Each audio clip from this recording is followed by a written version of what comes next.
ఏంటి? ఆ రోజు నేను ఎందుకు నచ్చానని అడిగాను. నేను అందంగా ఉన్నానన్నా. నాకు ఆ సమాధానం నచ్చలేదు. మరో ఛాన్స్ ఇమ్మన్నా. సరే అన్నాను.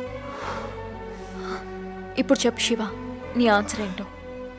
ఆన్సరా తొక్క. నువ్వెందుకు నచ్చావో ఆలోచిస్తూ కూర్చున్నా అనుకో 10 ఏళ్ళు గడిచిపోతాయి. అప్పుడు నీ మొహానికి ముడతలు, నా చేతికి చిడతలు వస్తాయి. అప్పుడు ఇద్దరం కృష్ణరామ కృష్ణరామ అంటూ చక్క భజన చేసుకోవాలి. అంటే నువ్వు వచ్చింది నా కోసం కదా? నా కోసం వచ్చా. నీ బాబు నా దగ్గరకు వచ్చి బాబు నీ మీదున్న కేసులన్నీ ఎత్తేస్తాను, నా కూతుర్ని కాపాడి తీసుకొచ్చే మగాడివి నువ్వేరా అని బతిమాలితే ఏం చేస్తే, నా కాళ్ళు పట్టుకొని బతిమాలితే వచ్చా.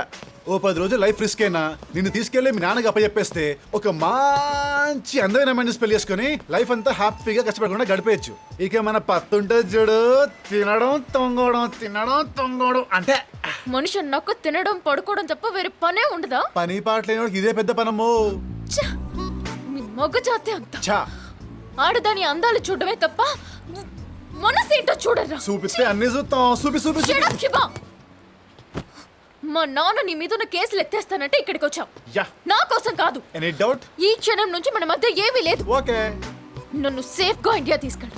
అదే నీ బాధ్యత. అదేగా నేను చెప్పింది. ఇది నీ కాంట్రాక్ట్.